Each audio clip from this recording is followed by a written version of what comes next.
Et coucou.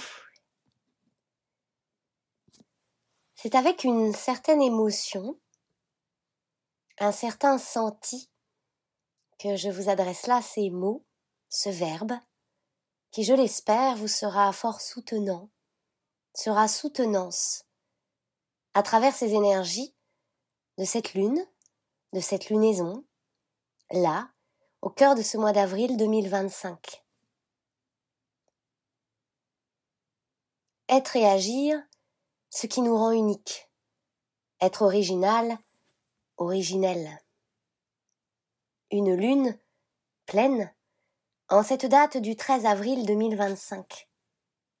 Avril qui, comme énoncé, se souhaite souffler un vent puissant, propulsant, afin de marcher sur le fil de vie, sans crainte et en tout équilibre.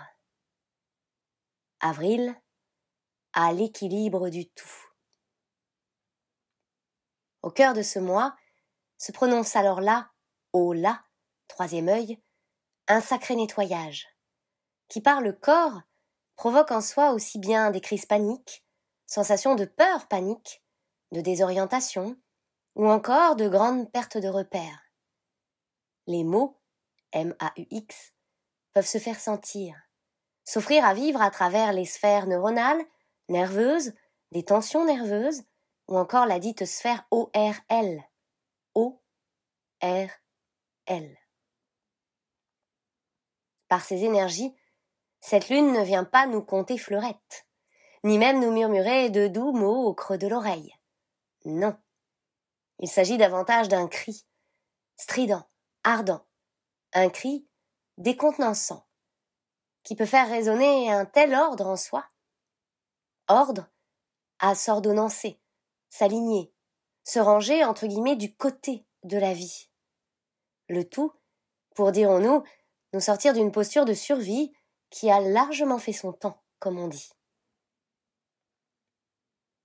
Arrête de te faire mal, du mal, de nourrir une toxicité à ton encontre, de marcher à contresens, contre tes sens, de toi-même. Opte pour ta voie d'abondance, abonde en tes sens, écoute-les et permets-toi des choix qui t'orientent en ce sens. Celui de vivre ta vie, ne plus nourrir l'idée de devoir la subir ou encore de t'en sentir anéanti, perdu, brisé, apeuré. Ceci est le message clé de cette pleine lune. Par celui-ci, des situations pourraient nous donner sensation de perte et fracas, venant accumuler tracas, démotivation ou encore sentiment de perdition. Que nenni, nous affirmera cette lune. Il s'agit là de revoir ses plans, ses objectifs de vie, comme on dit, de s'adonner à ce qui met en joie et offrira alors des opportunités jusque-là peu permises. Non par la vie, mais par soi-même. Car depuis des doutes persistants, des peurs et croyances remontantes, certains ont pu s'arrêter en chemin, se fixant d'autres objectifs en cours de route, par dépit, par peur ou expérience d'un dit échec à leurs yeux, par méfiance envers eux, crainte financière ou matérielle, par idée figée d'imposture ou encore souci de rester discret, caché, voilé, non visible. Il sera précieux alors d'observer en soi le pourquoi d'un comment. Comment des rêves ne peuvent se produire dès lors que le pourquoi semble teinté, amenuisé, rigidifié par des soucis, d'éventualités qui ne se sont peut-être même pas produites, mais dont on garde pour autant, par un tout autant, karma et mémoire, l'idée que l'on s'en fait, tout un monde que l'on s'en faisait, et projections liées. La déconstruction de ce système-là, de ce monde-là, est en cours.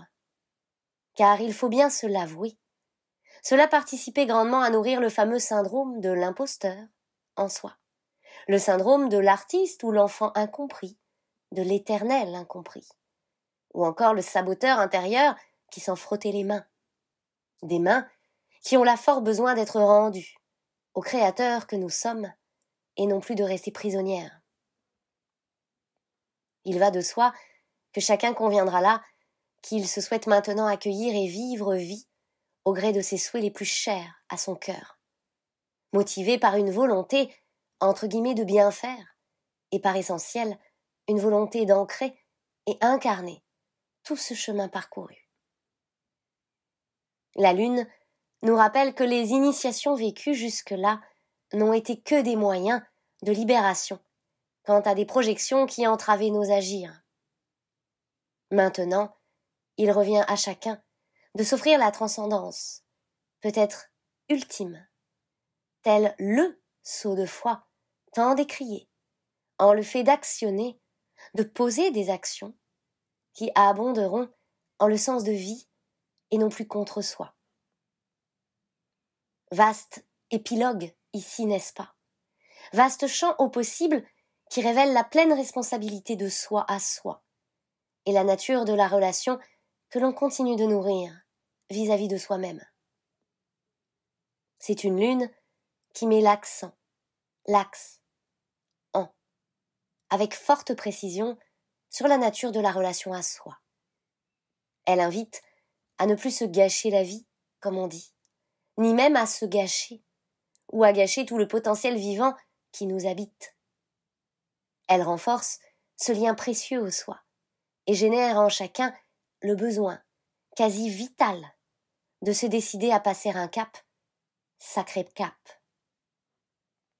Celui d'incarner plus que de rêver, de vivre les choses de façon concrète et de s'en donner l'ensemble des moyens en ce sens.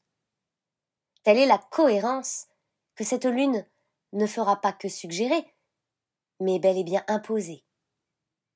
Et lorsque les circonstances contribuent à ce que s'impose à soi l'évidence, la vie danse sous nos yeux.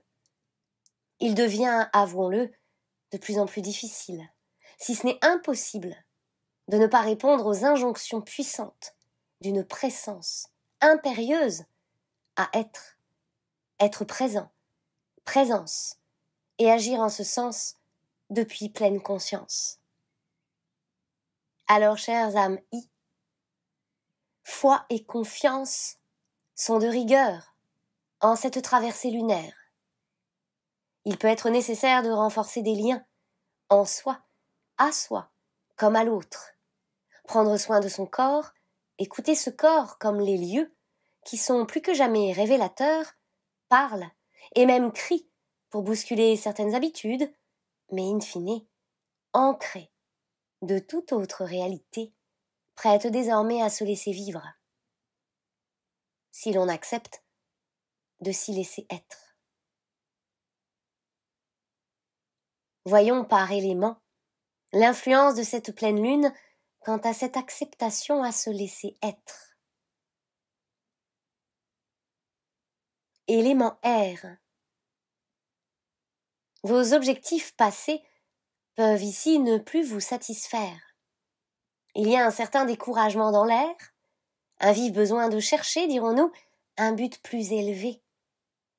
Vous pouvez ressentir la nécessité de vous ressourcer, afin de vous recentrer sur votre dessein divin et ce qui vous est essentiel au cœur de votre vie. Visualisez l'avenir tout en remerciant le passé. Si l'on peut dire, laissez partir ce qui doit partir. Cet abandon-là vous sera puissant de sens. Venant vous offrir un espace nouveau, vous vous sentirez prêt à accueillir des opportunités. Certains chagrins peuvent avoir besoin ici d'être clarifiés, mis en mots, car une souffrance apparaît résiduelle alors que cela vous a offert en vérité une maturité émotionnelle. La mise à jour en ce sens peut vous être salutaire. Ne sombrez pas dans la victimisation quelle qu'elle soit. Préférez-la voir tout le potentiel de croissance que cela vous a offert. Élément feu. Une insatisfaction peut se faire sentir sur le plan professionnel, vocationnel, un projet qui n'a pas vu jour ou que vous pensez ne pas avoir pu vous offrir. Cela peut provoquer un vif sentiment d'insuffisance, de manque ou encore de faute. Et tout un épuisement qui va avec. Si inquiétude ou mélancolie sont au rendez-vous, accordez-vous une pause véritable, nécessaire et bénéfique. Ne croyez pas devoir, entre guillemets, jeter l'eau du bain avec le bébé. Rejeter un tout, le tout ou un ensemble. Préférez reconsidérer vos plans tout en étoffant le dit projet initial. Sachez transformer plus que jeter ou rejeter ce dit projet. La moisson pouvait ne pas encore être arrivée à son apogée, mais cela ne saurait tarder. Le tout ici est d'accepter qu'à travers cela, vous vous êtes grandement développé. Et vous allez continuer en ce sens si vous savez ne pas vous abandonner, ne pas abandonner ou baisser les bras. Faites le point, mise au point. Placez cela à votre plus haut point. Remettez cela, oui, à votre supraconscience. Et agissez là où vous le pouvez, puis laissez la vie faire son œuvre. Tel un aide-toi et le ciel t'aidera. Tout ira, quoi qu'il en soit, pour votre mieux. Élément eau. Seriez-vous en train de vous battre et de vous battre contre des sentiments de honte ou d'oppression? Une période a pu être difficile, vous permettant finalement l'exploration de peurs profondes. Cela vous a offert l'opportunité d'une transformation tout aussi profonde, réelle. Prenez-en conscience et libérez-vous d'un tourment dont vous n'avez plus besoin à ce jour. C'est une phase nouvelle qui se propose à vous, par laquelle toute angoisse mentale n'a plus sa place. Sachez transformer ce combat alors en une implication ardente, une énergie soutenante et un esprit entre guillemets de compétition qui vise à vous transcender plus que de vous comparer. Si la question « que dois-je faire ?» subsiste, la réponse peut être « reprenez votre pouvoir sans croire que cela vous mène irrémédiablement au désespoir. » Élémentaire. Il s'agit là d'abandonner vos défenses, aussi bien ficelées et inaperçues furent-elles. Vous ouvrir à ce qui fut enfoui, ce qui fut parfois détourné, et en recevoir une toute-puissance. De toute évidence, cela a fortifié en vous une compassion tout aussi puissante, et une force intérieure des plus sécurisantes envers vous-même. Évitez le repli sur vous et la crainte d'autrui. Vous pourrez ainsi ancrer de solides fondations qui ne tarderont pas à accueillir une toute nouvelle direction, orientation professionnelle, vocationnelle. Explorez la notion d'usurpation, qu'elle soit d'identité ou de richesse, de dol et de vol. Et permettez-vous la juste restitution qui abonde en ce sens. Cette malhonnêteté-là ne fut là que pour vous propulser à sortir de votre cachette, de votre silence, ou encore à vous mettre en lumière. Ceci est venu étoffer un juste besoin d'agir, de servir une cause qui vous est essentielle, de porter votre voix et de faire parler votre soi.